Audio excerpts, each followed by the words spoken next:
अस्सलाम वालेकुम। Minds unveiled की एक नई एपिसोड के साथ मैं हूं मोहम्मद रज़ा। आज की जो पर्सनालिटी मेरी गेस्ट है उनका ताल्लुक हमारी आईटी इंडस्ट्री से है and he is leading one of the top IT company of Pakistan, mister Haris Naseer sahab. वालेकुम रज़ा, वालेकुम क्या हाल अस्सलाम, है? कैसे हैं आप? मैं बिल्कुल ठीक। First of all thank you so very much for your time. It's a pleasure. आपके साथ बड़ा पुराना रिलेशन है। Thank you very much, thank you very. सबसे पहले तो मुझे हारिस ये बताइएगा कि इन्फोटेक आप जिसको लीड कर रहे हैं एंड उसका रोल क्या है, उसकी फंक्शंस क्या हैं?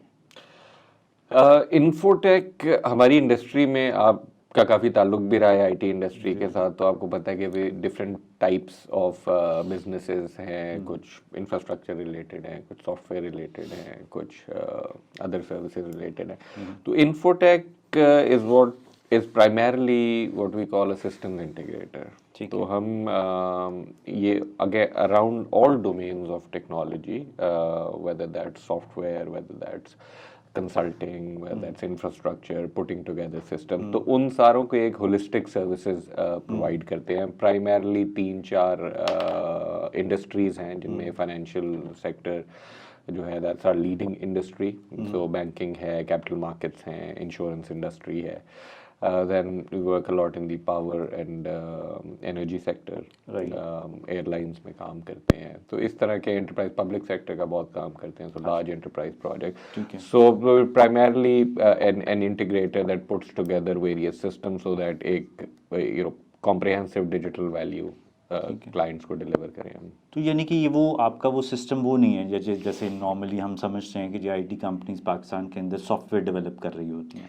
That's part of the business. So as part of our project, yes, software development and our own software products are a big part of our business. But we don't just restrict ourselves to that. हम overall एक जिसको आपने सुना होगा पुरानी terminology end-to-end solutions वाली, वो that kind of play हम करते हैं Infotech में। ठीक है, तो आपने Infotech कैसे ज्वाइन किया, कब ज्वाइन किया? मैं इन्फोटेक का मैं थोड़ा सा ब्रीफ वैसे आपको बैकग्राउंड दे देता हूँ कि we Infotech was established in 1995। My father started this company, so I am the second generation in the business, still a family owned business. तो मेरा ताल्लुक थोड़ा सा इन्फोटेक के साथ obviously ever since it started, although I was very young and studying at that time, but बहुत ज़्यादा अब्बू के साथ ऑफिस आना जाने का होता था, तो मेरी एफिलिएशन हमेशा से एक थी develop. Then I went to Canada to study, मैंने कंप्यूटर साइंस वहाँ से पढ़ी, तो आई मीन वहाँ पे जाके भी there was always back of the mind ये चीज़ थी कि यार I have to come back and join the family business. और ये है वहाँ पे मैंने कुछ अपने वेंचर्स वगैरह भी किए थे कनाडा में, बट एक हमेशा से इट वाज ऑलवेज नोन और आई न्यू इट कि यार मैंने ये करना है। ऐसा कोई वो उसमें हालांकि कोई फैमिली प्रेशर या कुछ ऐसा नहीं था। हमें यही पूछने लगा तो कोई प्रेशर नहीं नहीं नहीं नहीं नहीं कोई भी नहीं ऐसा कोई वालिद साहब ने कभी आज तक ना पढ़ाई के मामले में ना, they has always given us my self, my brother, my sister has always given us autonomy कि यार आपने जो करना है आप करें, but it was of course a choice. और मैं समझता हूँ कि ये अगर आपको इस तरह का एक प्लेटफॉर्म मिले where your father has started and he has worked really hard to build something, I think then it's also part responsibility of the children to continue that legacy and grow करें उसे। कितना time हो गया अभी आपको infotech join किया? मैं आया था वापस पढ़ के 2008 में, so actually exactly 15 years ago। ठीक है, तो 15 साल। अच्छा हारिस, 15 साल आप इन्फोटेक के साथ रहे हैं, आपने 15 साल में अप्स एंड डाउन्स हमारे जो आईटी स्ट्रक्चर है पाकिस्तान का वो भी आपकी नज़र से गुज़रा है और आपने बड़ी उसके ऊपर ऑब्ज़र्व भी की होंगी सारी चीज़ें।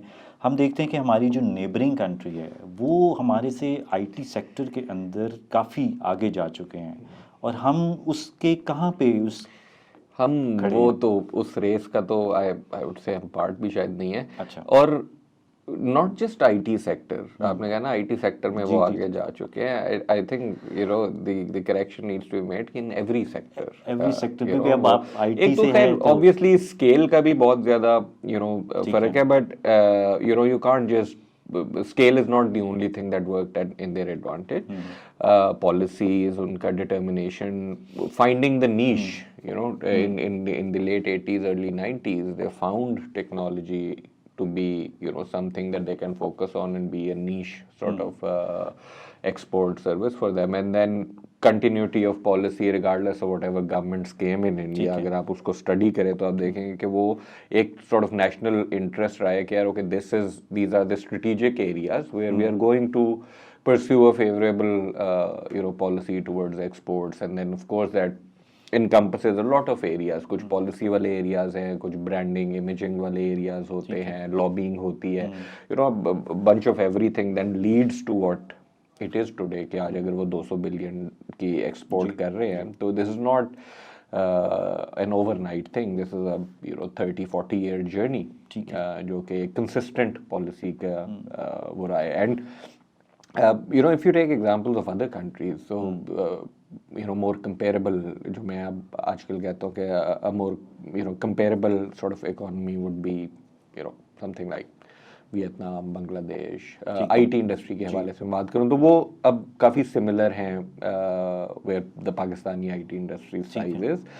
एंड उनकी भी अगर पॉलिसी तो वो देखें तो देर growing at a very decent rate, and that's primarily because of the focus of लेकिन मेरे the ख्याल से government. तो वो कंपैरिजन वो भी नहीं उनके साथ भी नहीं बनता क्योंकि उन्होंने हमारे बहुत बाद से उनकी सही कह रहे हैं आप, सही कह रहे हैं कि वो उन्होंने भी मतलब you know they were late at the party but still they are growing. तो but this then goes on to show कि यार हम लोगों का यू नो एक बड़ा फ्रेगमेंटेड अप्रोच है कि यार इन्फोटेक अपना कुछ कर रहा है, XYZ अपना कुछ कर रहा है, so there's no holistic sort of approach towards how we grow from a $2-3 billion industry to maybe a $50 billion industry in the next 10-15 years. उसके लिए बहुत ingredients हैं जो कि जिस पे आपको काम करना है, not just you know 1 or 2 areas. I think there's a lot of areas that need to be addressed. तो हारिस पहले क्योंकि अब ये बड़ा कंसर्निंग होता है, आपने बात बिल्कुल दुरुस्त की है कि एक सेक्टर नहीं है. अभी पिछले मेरे गेस्ट थे स्पोर्ट्स से रिलेटेड, वो उसका भी इंतहाई बुरा हाल है. तो अब अगर आईटी की हम बात कर रहे हैं तो इसमें कहाँ पे हमें कुछ ज़रूरत है करने की. एक तो कलेक्टिव आई मीन जैसे अब आईटी फर्म्स हैं आप जैसे, उस कलेक्टिव कोई एफर्ट करते हैं आप लोग इंडिविजुअल लेवल पे करते हैं. आई थिंक अब थोड़ी इंडस्ट्री को भी ये realisation, by industry I mean organisations also realise कि यार there is better value in working together rather than competing. और मैं तो हमेशा यू नो इंटरनेशनल फोरम्स पे जब हम यू नो पाशा के पीसैब के डेलीगेशंस में जाते हैं तो वहाँ जाके मेरा तो मैसेज ट्रेडिशनली शुरू में आज से कुछ साल पहले एक होता था कि when a lot of you know similar companies started going outside of Pakistan in similar markets, for some reason वहाँ जाके भी हम एक दूसरे को as competitors देखना शुरू हो गए थे. और मेरा बड़ा you know एक firm belief है कि पाकिस्तान से बाहर जाके we shouldn't see each other as competitors, we should see each other as collaborators. And you know हमने compete करना है इंडिया से, वियतनाम से, you know the other economies, that's our real competition. अब ये अप्रोच डेवलप हो रही है सब, ये अप्रोच डेवलप हो रही है. आई थिंक आप the journey has started. There is a lot of collaboration. That's मतलब for example मैं आज पाकिस्तान से बाहर जो प्रोजेक्ट्स पाकिस्तानी कंपनीज के साथ कोलैबोरेट करके या जेवीज में कर रहा हूँ, आज से 5-8 साल पहले मैं इतने प्रोजेक्ट्स नहीं कर रहा था. Similarly I think I can say you know for the other companies as well. तो एक वो माइंडसेट चेंज तो आया है. ऑफ कोर्स अभी बड़ी नेसेंट स्टेज है, अर्ली ऑन है.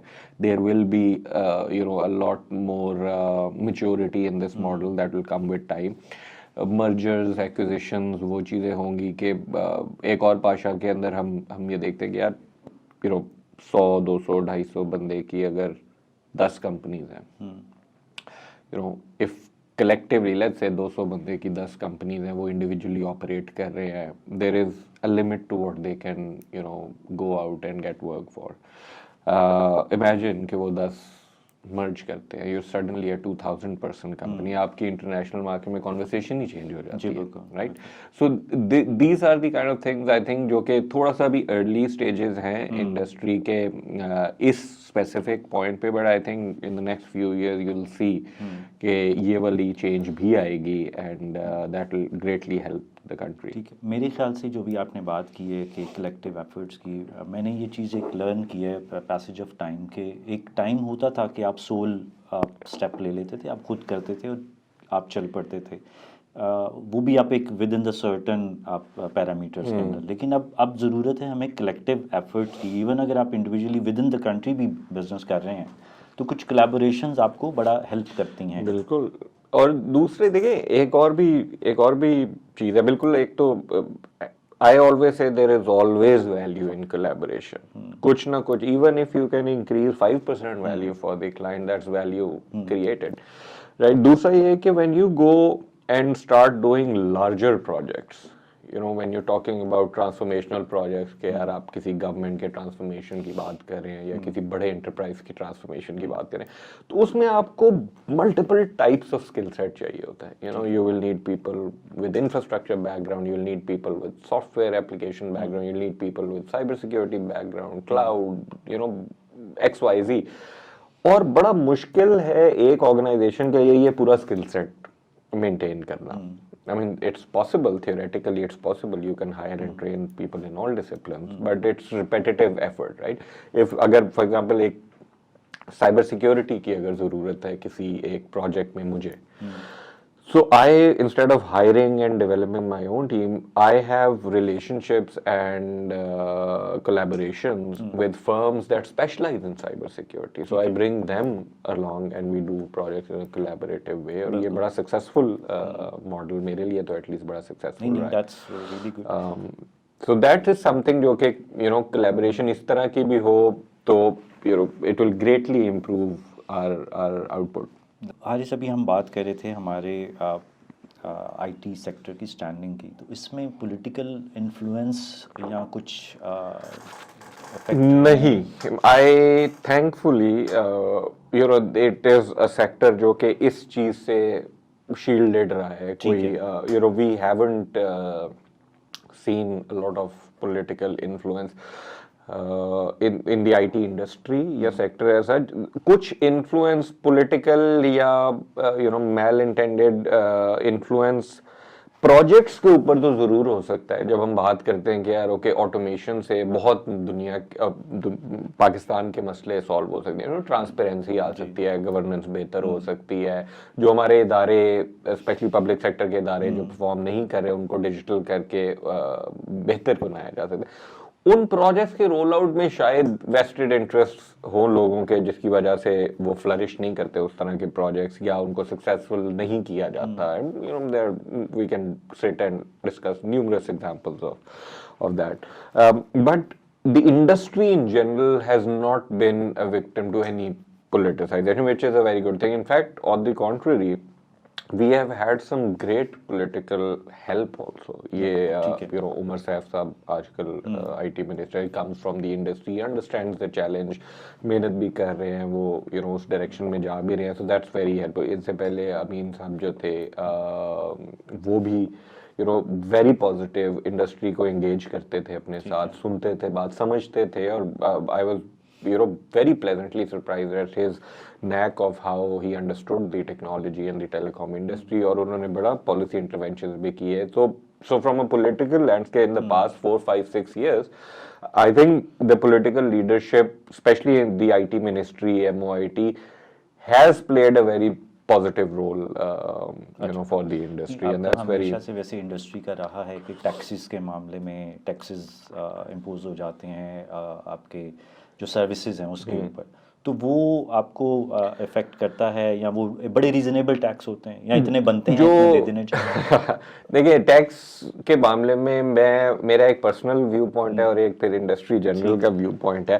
देखिए जो लोकल हम काम करते हैं वो तो you know companies that are working with in Pakistan, उनकी तो टैक्स रिजीम उसी तरह है जिस तरह किसी भी और local उसकी है, we pay our GSTs and income taxes and इस पे तरह एक्सपोर्ट के ऊपर बेसिकली जो हमेशा से डिमांड इंडस्ट्री की रही है वो ये है कि एक्सपोर्ट को ग्रो करने के लिए you have to incentivise export, और वो अल्हम्दुलिल्लाह अभी तक the political leadership has ensured के हमारे जो एक्सपोर्ट प्रोसीड्स हैं they are exempted from taxes या मिनिमल किस्म के उस पर टैक्सेस हैं, और उसी रीज़न की वजह से we are able to be competitive outside of I don't like to use the word cheap के जो हाँ जो लोग बहुत यूज करते हैं कि यार we are cheaper, we are, I don't like to, but because of these kind of incentives we are able to give better value for money to our clients.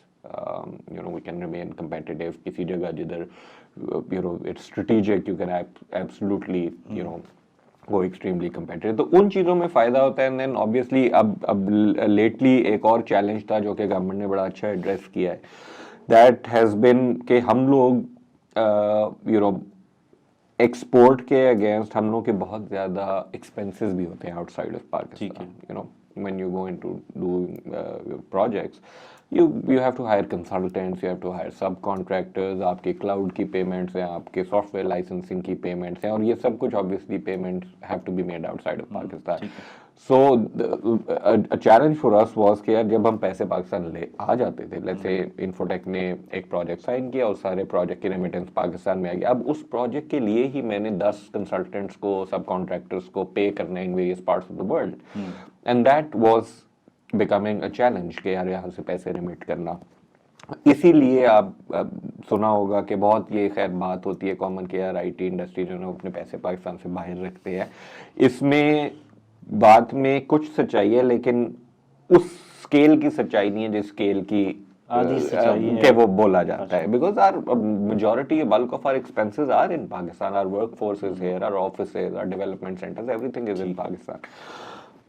But वो बाहर इसीलिए रखते थे so that there is ease of doing business in terms of exactly. So मैंने अपने vendors को पे करना है, मैंने अपने सब कॉन्ट्रैक्टर्स को पे करना है, तो it becomes a more convenient. अब गवर्नमेंट ने ये किया है कि हम अपने एक्सपोर्ट प्रोसीड्स जो लाते हैं उसका एक certain percentage we can retain in US dollars and remit quite efficiently. So that's a very very positive. अभी रिसेंटली मेरे ख्याल से ये पहले भी था, पिछले साल 2 साल पहले I think it was close to about 35%, now it's close to about 50%. ठीक है. तो दैट हैज़ रियली बीन. तो कहने का मतलब ये है कि आपके अर्लियर क्वेश्चन पे कि यार गवर्नमेंट की तरफ से there is a sustained effort to support the industry, and that is I think all of us in the industry really appreciate that focus कि यार okay this is an industry जो कि वाकई में इस मुल्क की शक्ल बदल सकती है इकोनॉमिक पॉइंट ऑफ व्यू से. अच्छा, इन्फोटेक आपका इंटरनेशनली भी बिजनेसेस हैं, मेनली आपने किस रीजन में काम ज़्यादा है आपका या एक्सपीरियंस ज़्यादा है? सो प्राइमरीली हम लोगों की जो एक्सपर्टीज़ डेवलप हो गई है, regional expertise, that has been Africa. Surprisingly because people get surprised when I say कि यार हम अफ्रीका में बहुत काम करते हैं, because traditional destinations for IT जिससे भी बात करें सॉफ्टवेयर की, either the US or Europe, the Western markets, but we have had tremendous success in Africa. तो हम लोग तकरीबन I think 2008-9 से ऑपरेट करें. So it's been about 15-16 years that we've been operating in Africa, about 18-20 countries in Africa में projects deliver किया, and it has been a wonderful experience for us. बल्कि हम I personally and we as a company in general encourage a lot of our Pasha members and IT industry members to look at Africa as a destination for exports. Because वहाँ पे बहुत अभी opportunity है. There's a lot of opportunity for technology, and they have the will, they have somewhat okay on the resources to invest on technology as well. We'll get a lot of funding. कौन से sector में? Different sectors में. सो वहाँ पे सबसे बड़ा जो आप इन्फोटेक का हम लोग प्राइमरली 2 सेक्टर्स में वहाँ पे करते हैं. वन इज आवर गवटेक सेक्टर जिसमें पब्लिक सेक्टर ऑटोमेशन की, so things like automation of citizen services या उनके लार्जर एंटरप्राइजेस की ऑटोमेशन, गवर्नमेंट के बड़े इदारों की ऑटोमेशन, वेरियस एग्जांपल्स, तंजानिया का birth and death registration system for example, वो हमने प्रोजेक्ट किया हुआ है। ठीक है। सोमालिया का इंटायर कस्टम्स का जो ऑटोमेशन है वो, तो गवर्नमेंट साइड पे ये प्रोजेक्ट्स हैं, और the other side is FSI which is capital market. So there is about 8 exchanges, stock exchanges in Africa जो कि हमारे ट्रेडिंग प्लेटफॉर्म पे ट्रेड करती है बॉन्ड्स और equities. A lot of brokers use our solutions, market regulators हमारे use करते हैं, बैंकों के लिए हमने काफ़ी प्रोजेक्ट्स किए हैं वहाँ पे। तो ये जो गॉवटेक है, ये इसके अब ज़रा थोड़ा सा छोटा सा मुख्तसर सा वर्किंग बता दें क्या होती है। So GovTech is basically technology that enables government to provide better services to its citizens. That's in a nutshell. यहाँ पाकिस्तान में नहीं? नहीं, पाकिस्तान में है, बिल्कुल है। पाकिस्तान में अब आप अगर आप अपना ड्राइवर्स लाइसेंस रिन्यू करवाना चाहें तो अब आप ये हम ऑनलाइन अब ड्राइविंग कर लाइसेंस सकते हैं। रिन्यू करा सकते हैं। बिल्कुल। अब मैं लास्ट मई में मैंने अप्लाई किया था गवर्नमेंट सॉरी अपना ड्राइविंग लाइसेंस रिन्यू करवाने के लिए, मुझे 1.25 महीने के बाद वापस आया था। वाह, okay.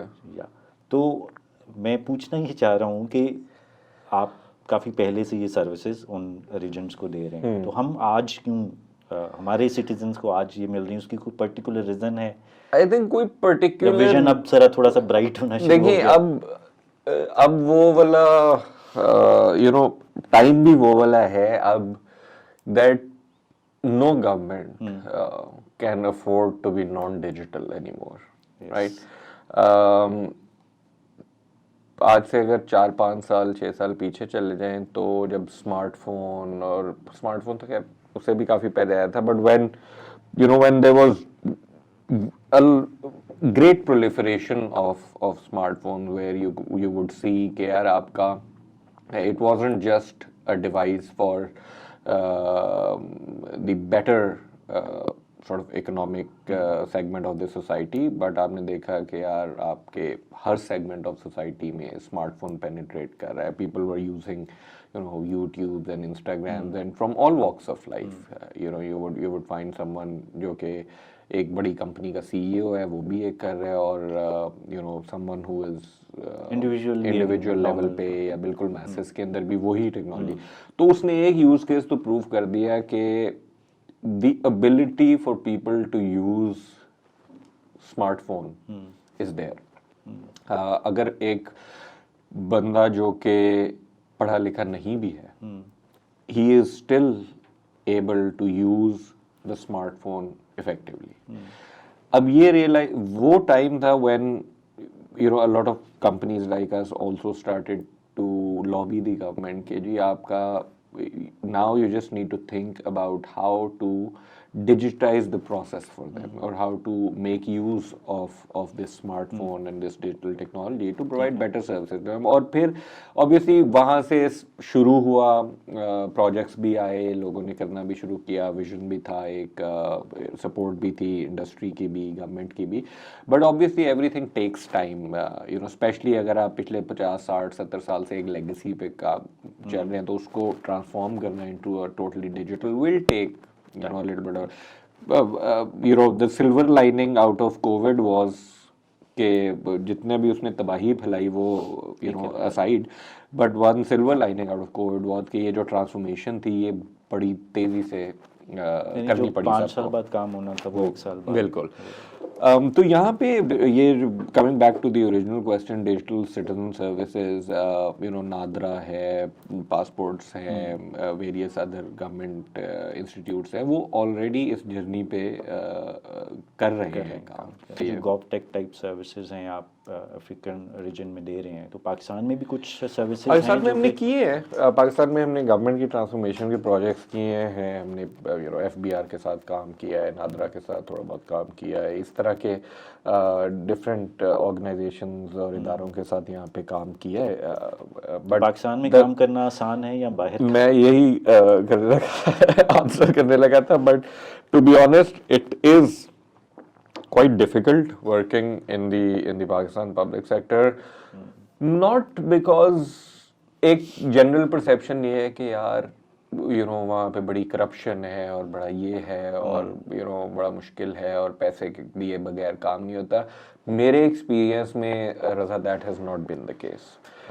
Yeah, so I personally and for my organization as well, we haven't come across this element in the public sector. Okay. कि यार आपकी चीज़ ही नहीं आगे चल रही जब तक कोई एक ट्रेडिशनल एक इमेज बनी हुई है ना कि यार सारी करप्ट है, ऐसा नहीं है। बड़े बहुत काबिल लोग हैं गवर्नमेंट सेक्टर में भी who have the will, who have the interest of doing great projects.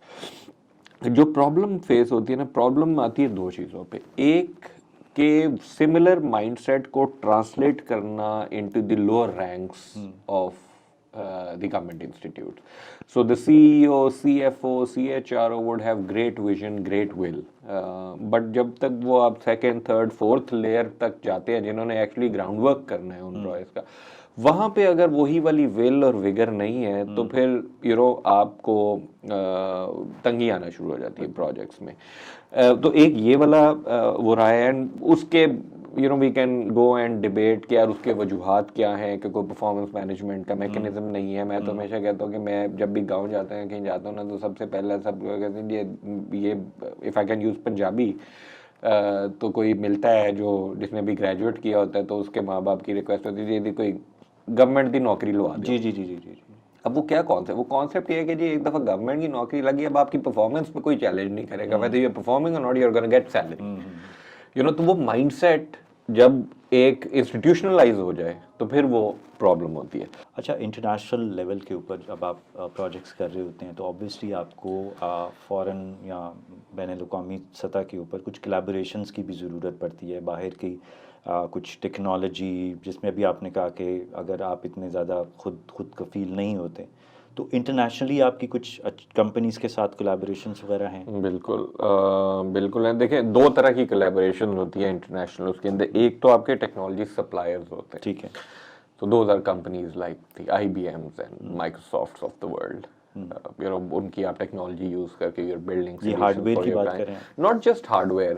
देखें हार्डवेयर तो अब एक commoditized टाइप सी चीज हो गई है, but even let's say if you talk about cloud, so we use a lot of Microsoft cloud, Azure जो है उसके अंदर when you talk about AI or something like that, we work a little bit on the IBM Watson side और उसके ऊपर से तो ये सप्लायर साइड कोलैबोरेशंस है, ठीक है, जो कि again there both veg.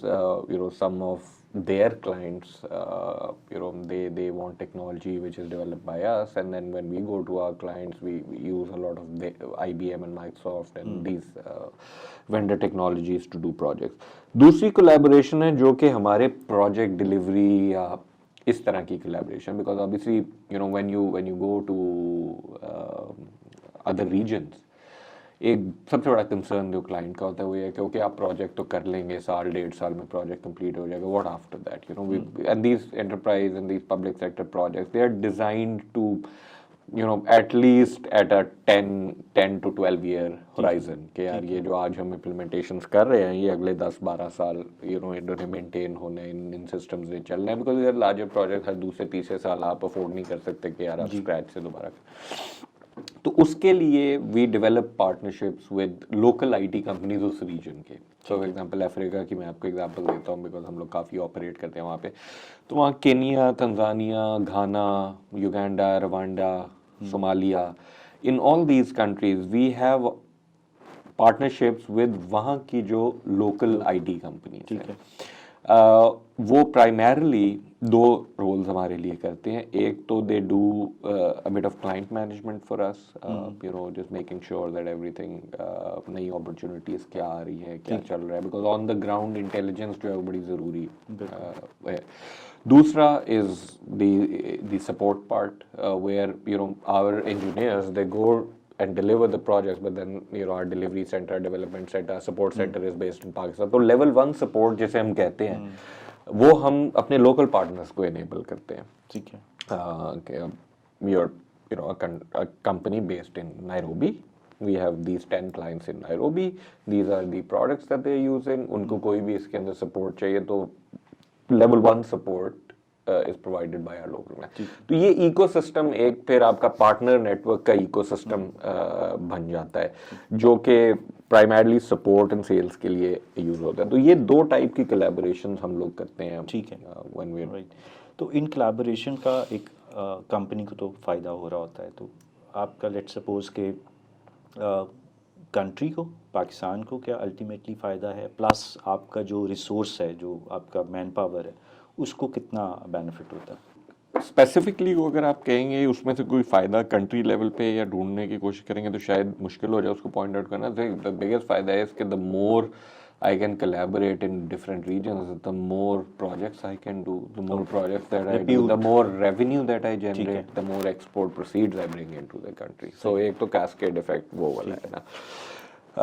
Resources के पॉइंट ऑफ व्यू से टू बी ऑनेस्ट जिन रीजन्स में हम ऑपरेट करते हैं, अफ्रीका, मिडल ईस्ट, वहाँ पे उनके रिसोर्सेज का ज़्यादा फायदा हो रहा होता है working with our resources, because they वहाँ पे अभी भी यू नो टेक्नोलॉजी के पॉइंट ऑफ व्यू से there is very limited education in terms of you know, अगर उसको कंपेयर करें लेट्स से इस रीजन से, मिडल ईस्ट से, पाकिस्तान से, इस रीजन से, तो there is a lot more exposure in this part of the world in technology than let's say you know an engineer out of Africa.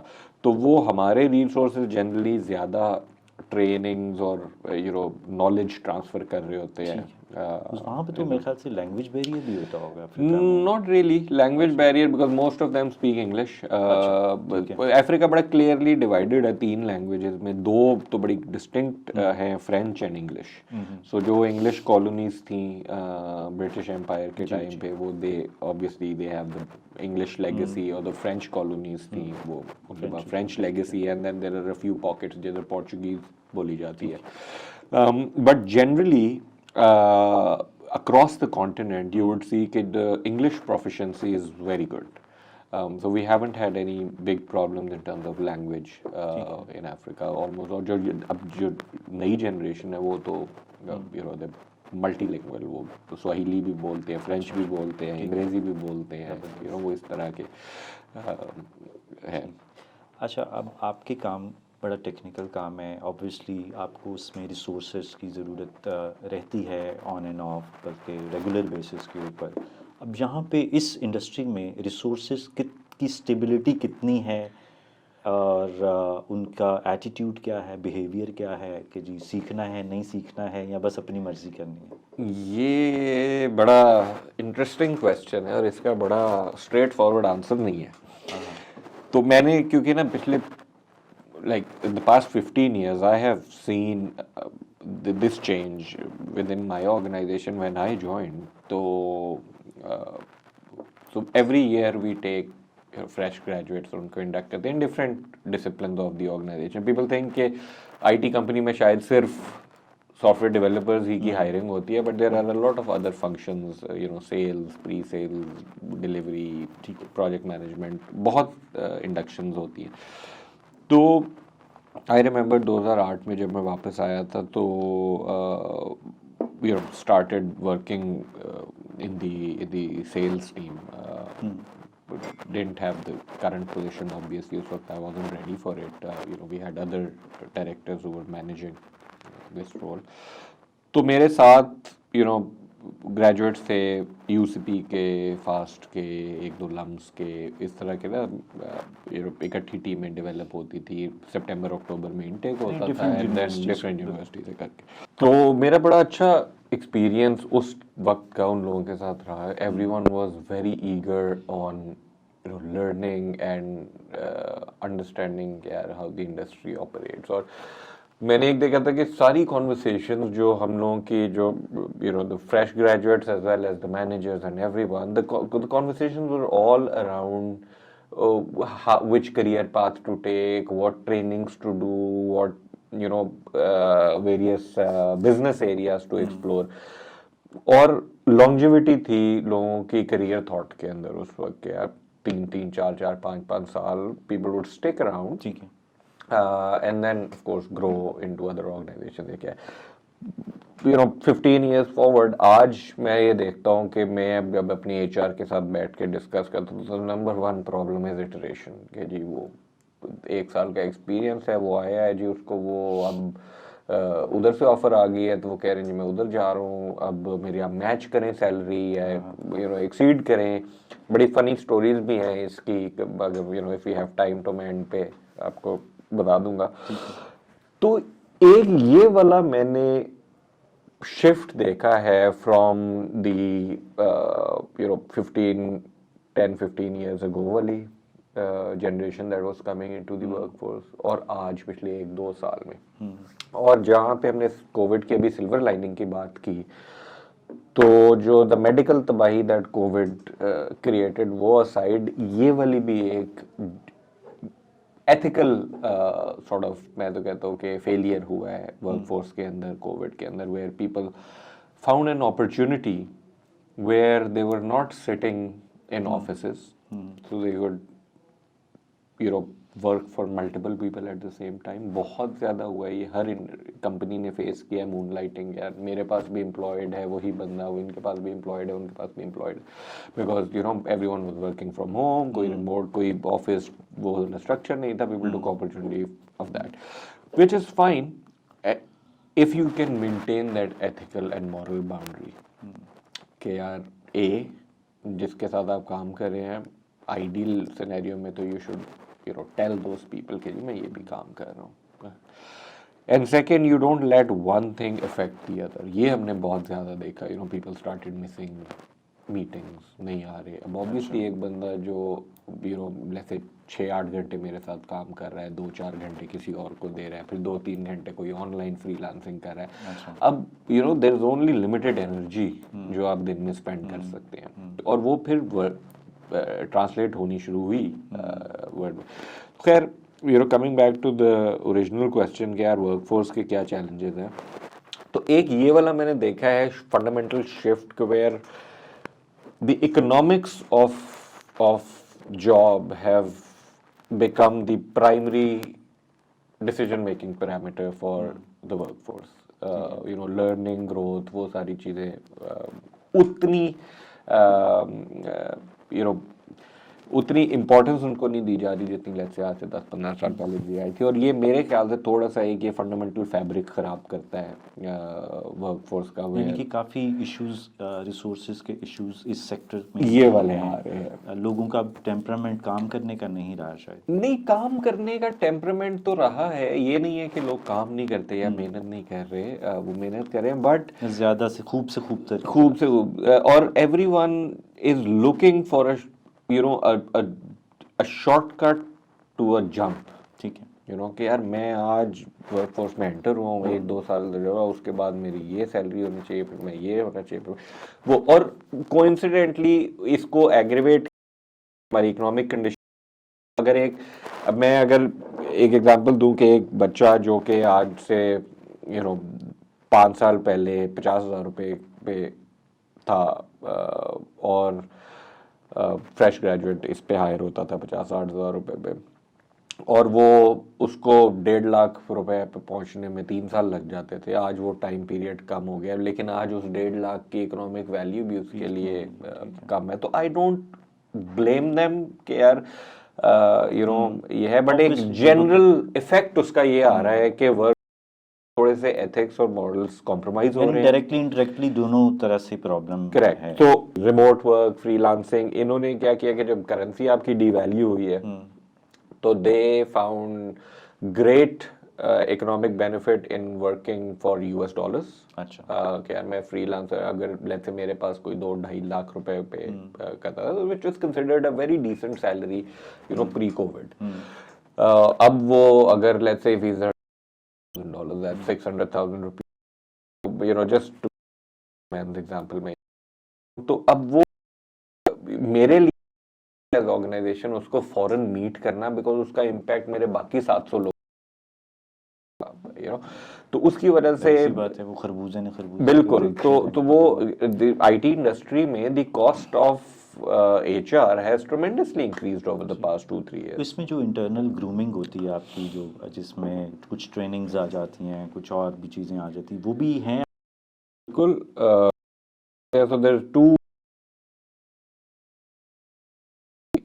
primary paths that we take for training, specialized। ये हमारे different business units run करते हैं। So for example, एक हमारा banking technology products और technologies हैं, तो उनके लर्निंग पाथ्स जो है वो वेरी स्पेशलाइज्ड, वो हम इन और वो हम depending on our pipeline of the project हम उस हिसाब से जब आप ट्रेन करते हैं तो अक्सर ये भी होता है कि ट्रेन करने के बाद as an old company responsibility to do that, and not just us, I think all companies who can afford to do that should do, regardless of कि यार अच्छा मैं ट्रेन करूंगा तो चला जाएगा, ये that should not stop us from training.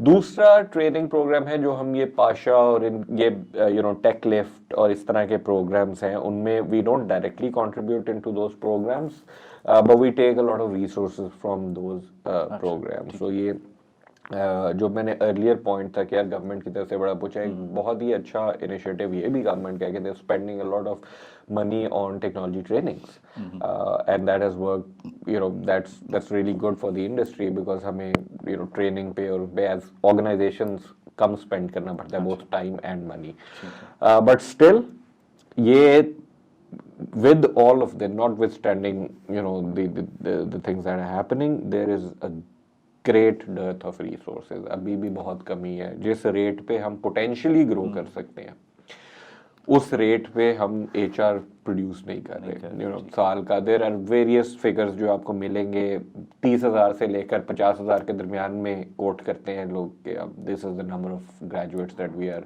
producing every year, and this includes the best of the best university and if I can use the word worst of the worst university, ये उस पूरा spectrum को cover करता है. अभी ये जो हम रिसोर्स की बात कर रहे हैं, तो आपका जो रिसोर्स जब फ्रेश ग्रेजुएट जब बाहर निकलता है और आपने उसको हायर करना है या फर्स्ट इनिशियल स्टेज स्क्रीनिंग के ऊपर होता है, तो उनके पास वो नॉलेज होता है टेक्निकल के आप या उसको अच्छा बेहतर हो रहा है रज़ा, बेहतर हो रहा है. मैं आजकल मेरा 2024 का एक रेजोल्यूशन था कि I am going to think very positively, तो मैं नेगेटिव चीज़ों पे कम फोकस है, पॉजिटिव चीज़ों पे. चैलेंजेस हैं, there is a lot of challenge in what जो हम इंडस्ट्री वाले भी बात करते हैं कि इंडस्ट्री और एकेडेमिया को they should be closer together. Cooperative education में पिछले 10 साल से जिस यूनिवर्सिटी में पढ़ा था वहाँ पे कोऑपरेटिव एजुकेशन का where you study and work at the same time, एक सेमेस्टर पढ़ते हैं एक सेमेस्टर काम करते हैं. बहुत मैंने जब आया था शुरू में जज्बा था कि यार चेंज करना है, तो I went to a lot of universities, कोई ख़ास अपटेक नहीं था उस प्रोग्राम का. अब I think now HEC is working on a similar programme किया जाए, तो चीज़ें इम्प्रूव हो रही हैं, करिकुलम्स इम्प्रूव हो रहे हैं. स्टूडेंट्स की कैपेबिलिटी रज़ा से ज़्यादा ना एक और चीज़ भी हमें डेवलप करनी है, वो है फैकल्टी की कैपेबिलिटी. ठीक है. Now I could get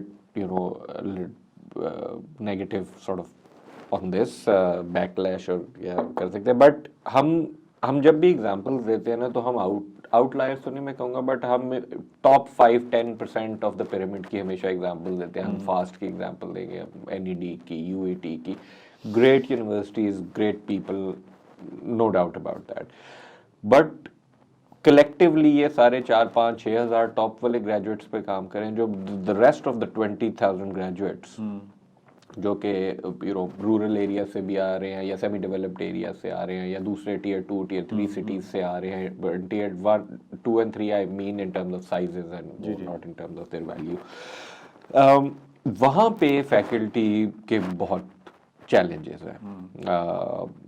ability के भी चैलेंजेस हैं, इंटेंट के भी चैलेंजेस हैं.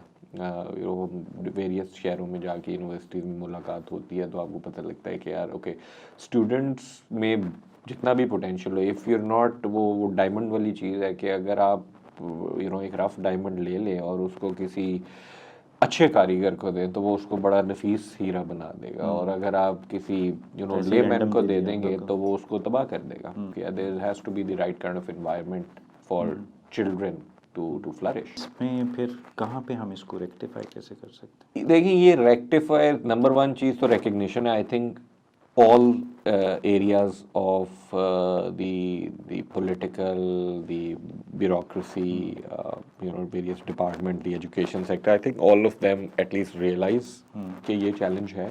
उसको address करने के लिए हर यू नो मेरे से आप पूछेंगे तो मेरा एक डिफरेंट ओपिनियन एंड अप्रोच होगा, किसी से पूछेंगे तो यू नो बट ये फंडामेंटली एक चीज़ जो मैं पर्सनली बिलीव करता हूँ विच विल वर्क इज़ कि हम instead of spending on you know immediate fixes कि यार ओके आप 2000 बच्चों का बूट कैंप रन कर लें या 1000 बच्चे का बूट कैंप रन कर लें, ठीक है आप वो करें, बिल्कुल करें, but if you have limited resources I would suggest कि यार एक सॉर्ट ऑफ 10 to 15 ईयर वाला होराइजन होना चाहिए वर्कफोर्स इन्हांसमेंट का, which would mean कि there should be programs that we are running at you know matric and O levels वाले time पे, वहाँ से आप लोगों को इनकरेज करना शुरू करें both towards technology and then you know base से काम हाँ, करना बिकॉज अगर एक जो आज ग्रेजुएट कर गया है उसकी आप स्किल एनहेंसमेंट तो कर सकते हैं थोड़ी बहुत, but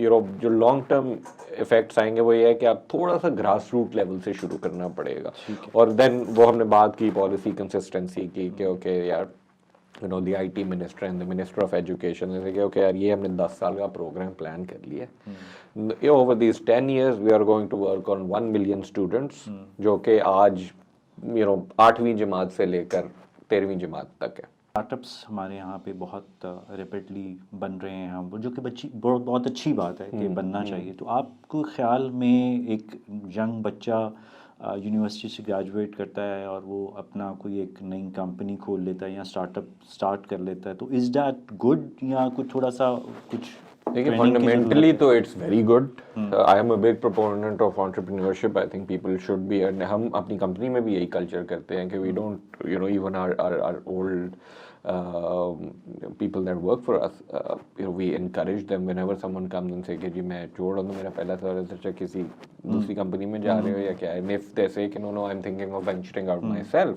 you know it's very encouraging, तो overall I think it's a very good thing, ये होना चाहिए, ये माइंडसेट भी होना चाहिए बच्चों में, एंटरप्रेन्योरियल माइंडसेट होना चाहिए।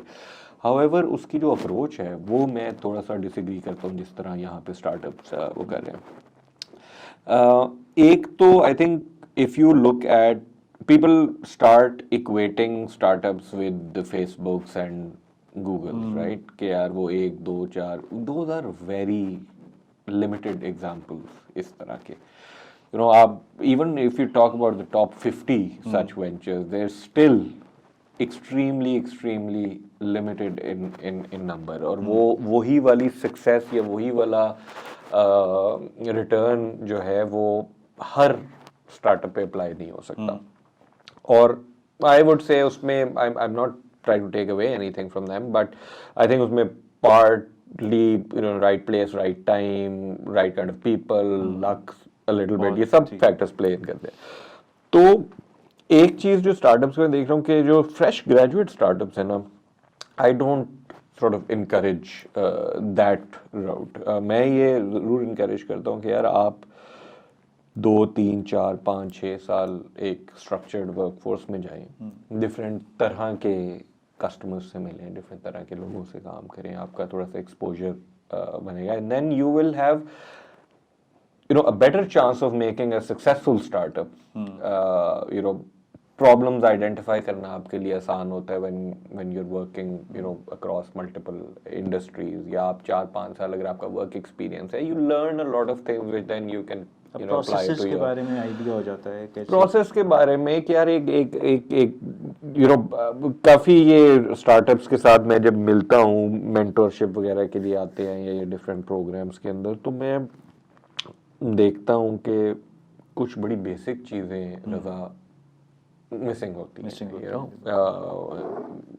लीगल साइड नहीं पता होती, फाइनेंस के अंदर बहुत ज़्यादा अक्सर प्रॉब्लम्स होते हैं, not you know they don't know how to manage sort of finances very well, और फिर यहाँ पे कल्चर ऑफ कोलैबोरेशन भी नहीं है, तो वो एक जो फाउंडर एंड सीईओ है वो को फाउंडर्स तो रखते हैं बट कॉम्प्लीमेंटिंग स्किल सेट वाले नहीं होते, वो उसकी decision making primarily is based on अच्छा यार ये 2 दोस्त थे तो इन्होंने शुरू कर लिया, या यू नो मेरे क्लास फेलोज हैं, कॉम्प्लीमेंटिंग माइंडसेट वाले या कॉम्प्लीमेंटिंग स्किल सेट वाले लोग करने हैं। दूसरा startup, I mean I personally would bet on those startups which are founded by 30-year-olds as compared to startups that are founded by 20-year-olds. अच्छा, आपके जब इंटरनेशनल बिजनेस होता है ऑब्वियसली आपने वहाँ से पेमेंट रिसीव करनी होती है, तो वो उसमें कोई पेमेंट रिसीविंग में कोई इश्यूज़, क्योंकि आजकल वो बड़ा मनी लॉन्ड्रिंग और ये वो सारा कुछ मामलात हैं, तो वो कोई इशू तो नहीं आता आईटी नॉट का? रियली,